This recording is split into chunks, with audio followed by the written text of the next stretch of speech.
Hello and welcome back to Story Stash.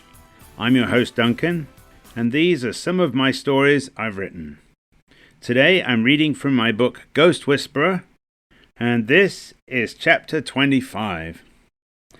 So let's get started. Chapter 25. The next morning Ed awoke in the plush bedroom at Ellen's mansion. It had been ages since he was in his own bed. He got up, showered, and packed his bag again. He carried it downstairs to the main entrance. Should he go to the family room? There'd be delicious coffee, and he'd have to face Ellen. Before he knew it, he'd postpone leaving again. Something told him it was best to leave now. Ed stepped outside and found his car parked in front. The keys were inside. That decided it for him. He put his bag in the back seat. Ed wondered about Absaroki. Someone probably let him out last night. Ed got in the front and started the ignition. He'd have to stop by his apartment before going to work. He drove off, waving at the gate guard on the way out. The guard called the gatehouse. "Excuse me, miss, your guest just departed. You said to inform you." "Yes, thank you." Ellen ended the call. Ed returned to his apartment and dropped off his bag. He then left again for work. Ed arrived at his workplace. He checked in with his boss before starting on bug fixes. Fortunately, his boss didn't ask questions. Mid-morning, he got a call from Ellen. "Hello, Ellen." "Hey, Ed. Missed you this morning. Are you okay?" "I wanted to get to work early. I have to catch up, since my productivity numbers tanked recently." "Oh, okay. Well, I have the report on the fake psychic. Can I visit this evening to review it with you?" "Sure." "Great. See you this evening." Ed ended the call. While he worked on bug fixes, he thought about the problem with the fake psychic. By quitting time, Ed had an idea. He left work and drove to police headquarters. Ed parked and walked out near the entrance. Soon, Ed found Sara floating overhead. He waved at her and she descended to greet him. "Hello, Ed," she said. "Hello, Sara. Ellen has a report on the fake psychic. I'm going to see her this evening. Could you find the poltergeist and bring him to Ellen's home?" asked Ed. "Sure, we'll meet you there," she said. Sara floated off and Ed returned to his car. Ed arrived at Ellen's mansion. The security guard at the gate waved him through, and he drove to the front entrance. Ellen wasn't waiting at the front door. Ed entered and walked to the family room. He felt strange visiting after staying there for the last few days. Ellen stood when he arrived. He walked over to her and they hugged. "I missed you today. I was getting used to us here together." "How was your work?" asked Ellen. "It was good to return to work.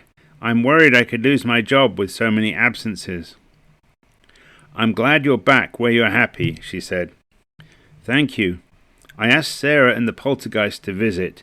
I have a plan for this fake psychic." "Okay. We can wait for them to arrive. Would you like a coffee?" "I'd love one, thank you." Ellen poured 2 mugs of coffee. She knew how much he enjoyed his coffee, and she knew just how to prepare it for him. "Since you just came from work, I had some sandwiches prepared. Please help yourself." "Thank you, Ellen." Soon they sat on the sofa with their coffee and sandwiches. Sara and the poltergeist arrived through a wall.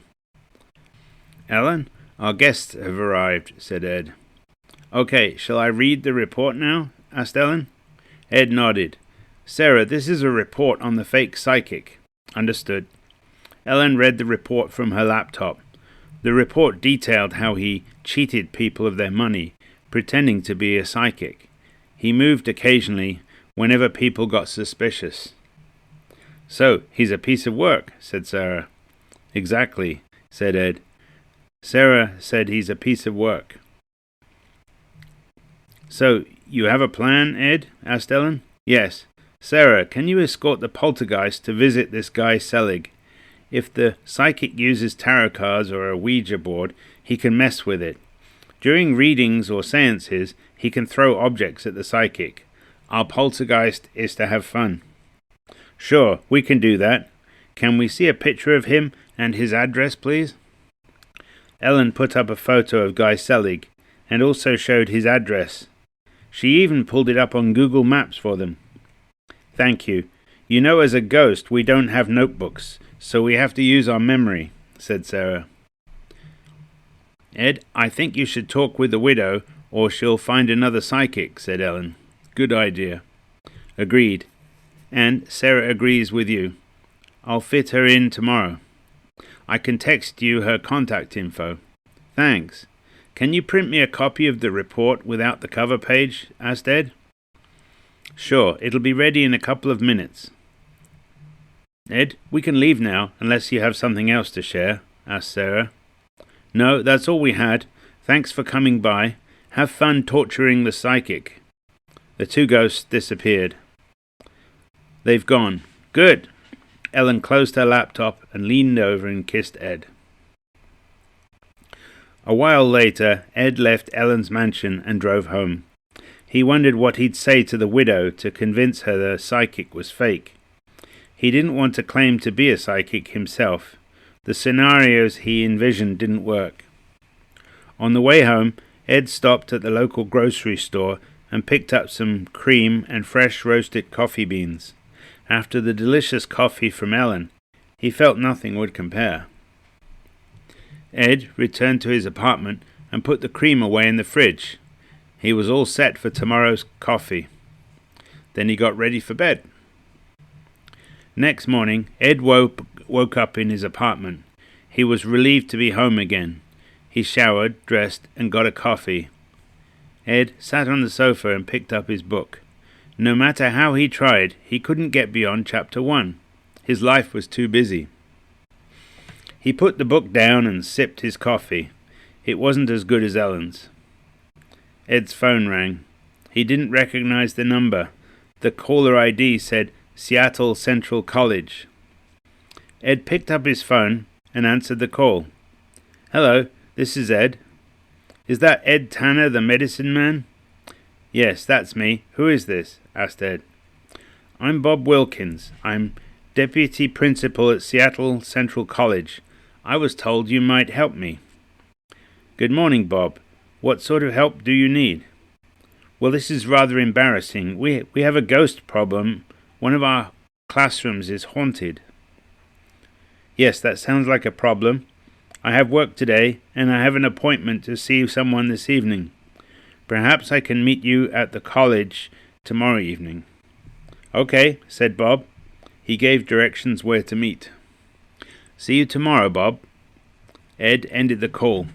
Now his calendar was booked out 2 evenings ahead. Ed finished his coffee and left for work.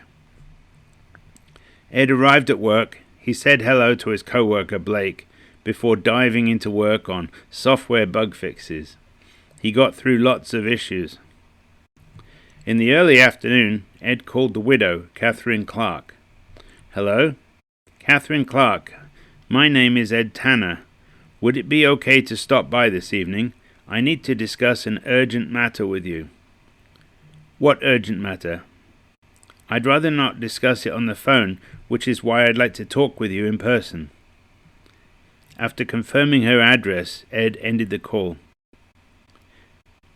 Meanwhile, Guy Selig was working with another client to relieve them of their hard-earned money. If you'll come this way, Mrs. Pearson, he said. Guy escorted the elderly lady to his back parlor. What happened to your neon sign? She asked. I don't know. It just went on the fritz earlier today. My phone isn't working either. Oh dear. Perhaps it's the spirits trying to communicate. Let's see if we can contact the spirit of your departed husband, he said.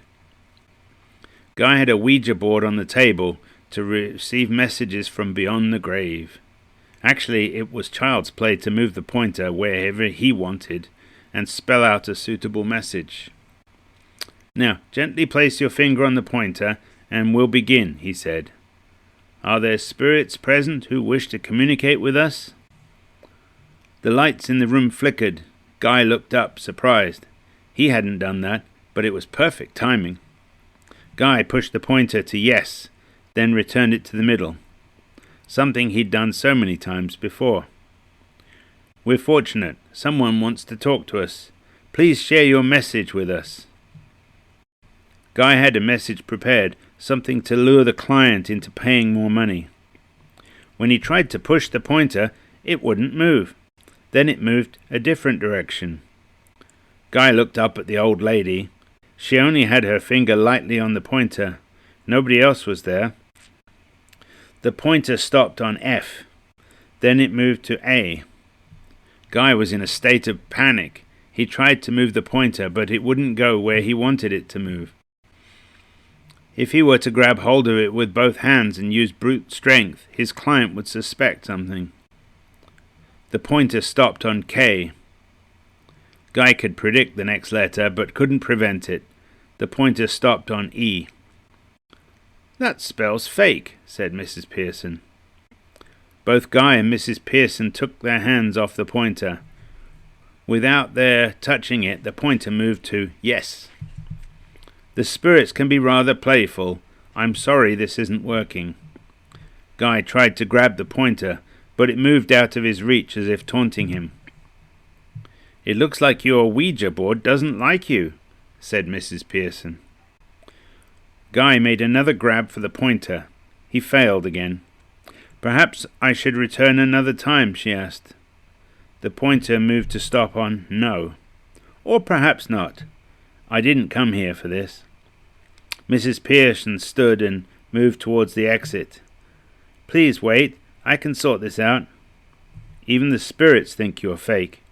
I'm inclined to agree." Mrs. Pearson left the store.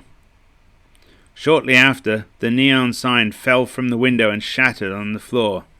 That sign had cost him a lot of money. Guy groaned. In the evening, Ed left work. He drove directly to the home of Catherine Clark. Ed parked outside an older-style home and walked up to the front door. He rang the doorbell. The door opened, and an elderly woman faced him. "I suppose you're Ed Tanner?" she asked. "Yes. Are you Catherine Clark?" "I am." "Come in, young man. I hope this isn't some kind of scam. I have the police on speed dial." Ed stepped inside, and she closed the door behind him. "Go through to the kitchen." Ed walked into the kitchen. He turned to face Catherine. "Thank you for seeing me. I'll get to the point. Guy Selig is a con man who pretends to be a psychic. He preys on vulnerable people and takes their money." "You what?" she asked. "He's not a real psychic." "And how do you know this?" "I've done some work with the police before, and I've investigated Guy Selig. I learned you were a prospective victim of his." "Oh, and do you have someone in the police I can call to verify your story? I don't really know you." Sure. If you get your phone, I'll give you a number to call." She picked up her phone, and Ed gave her the number of Officer Urey. "Hello, I'm talking to an Ed Tanner. He says you're a police officer and you can vouch for him," she said. Ed couldn't hear the other side of the phone call, so he waited. "Yes, that's an appropriate description of him," she said. A few minutes passed. Finally she smiled and ended the call. Catherine put the phone on the table in front of her. "He said I can trust you." "Good. So about Guy Selig. You said he's fake." "Yes. Please don't give him any money. I have a copy of a report on him, prepared by a private detective." Ed handed her the printed report he'd got from Ellen. Catherine looked through the report. Ed waited patiently. "This doesn't look good. He's a con man."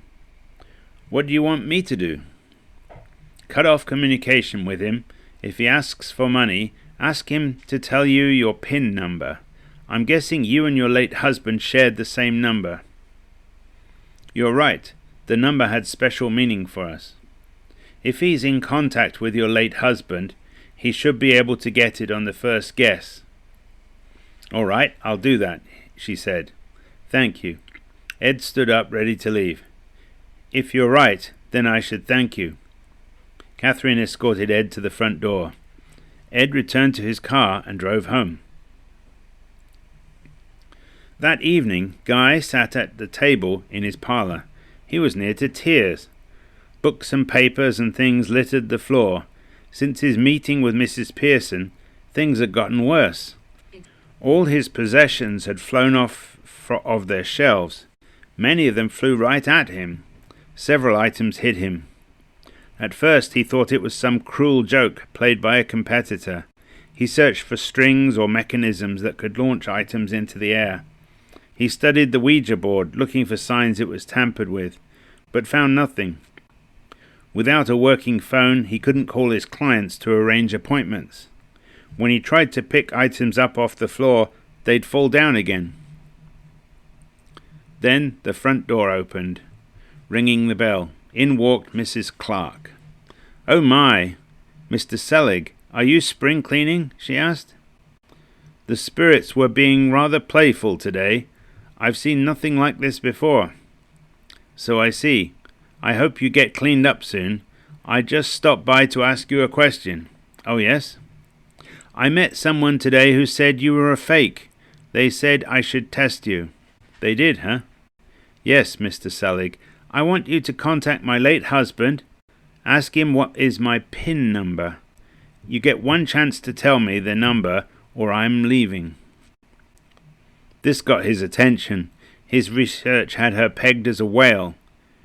He could normally bilk her for thousands, but his research never yielded a PIN number. He glanced around in panic, then back to Mrs. Clark. "I'm waiting," she said. "It's hard to connect with his spirit while under such pressure. I need the right conditions." Mrs. Clark looked at her watch. "I'll give you 5 minutes to find the right conditions." "All right." Guy sat at his table and tried to imagine what her stupid pin was. He had no clue. Suddenly, the Ouija board's pointer flew up and struck him on the head. "Ouch," he said. "It seems that the spirits have given you an answer. So what is it?" she asked. 1, 2, 3, 4? Wrong. 1, 1, 1, 1? No, you had your guess. You failed. Goodbye, Mr. Selig. I hope we never meet again." Mrs. Clark turned and walked out of his life. Sara and the poltergeist floated in Guy Selig's parlour. They'd been there since the afternoon. The poltergeist had so much fun. Just now, they'd watched Catherine Clark walk out. "Good, she's safe. We must end his business. I suggest you torment him for a few days until he leaves town for good," said Sara. The poltergeist, who was a ghost of few words, nodded and grinned. "I'm going to tell the ghost of Michael Clark his wife is safe." Sara floated through the ceiling. The poltergeist picked up a book and threw it at the fake psychic. Next morning, Ed awoke in his apartment. He showered, dressed, and got a coffee. Ed sat on the sofa and sipped his coffee. He looked at his book, but decided not to try reading from it. This evening he had an appointment to check out a haunted classroom at a local college. He already had the details of where to meet. Soon, Ed left his apartment and drove to work. He greeted his co-worker Blake. "Good morning, Ed. Have you got time for lunch today?" asked Blake. Well, I'm about caught up with my work. Sure, it's been a while." "Excellent. I've discovered this Irish pub we must try. It has traditional pub food." "Okay." Ed wondered for a moment what Ellen was doing this morning. He missed her. Then he had an idea. He called Ellen on the phone. "Hello, Ed," she said. He could tell she was glad to take his call. "I have an appointment after work to check out a haunted classroom. Would you like to join me?" "Sure. I'll pick you up from your place after work." Ed ended the call. He felt so much better. The universe was right once again. He dove into his work on bug fixes with renewed vigor. At lunchtime, Ed and Blake left the building. Blake, if you want to drink that Guinness stuff, I'd best drive, said Ed. Sure. They both got in Ed's car. Blake gave directions and Ed drove. They parked in a nearby parking lot and entered the pub. Once inside, the ambience hit them like a sledgehammer. There was some cheerful Irish music and lots of noise from all the clientele. They found a table. It only had one chair. Blake sat down, leaving Ed to find another chair. His gaze shifted to a table in the corner. It had two chairs, but only one person was seated. It was a short gentleman wearing a green suit and hat. "Excuse me, but might I take the other chair?" asked Ed. The short gentleman looked up at Ed. Their eyes locked, and he looked shocked. "You can see me? Faith and begorra, you can see me," said the short gentleman. "Oh no, not again," said Ed. Well, that wraps it up for chapter 25. And next episode, we have chapter 26. Ed talks with a leprechaun, and Ed investigates a murder in a classroom. Hope you can join us. See you next time.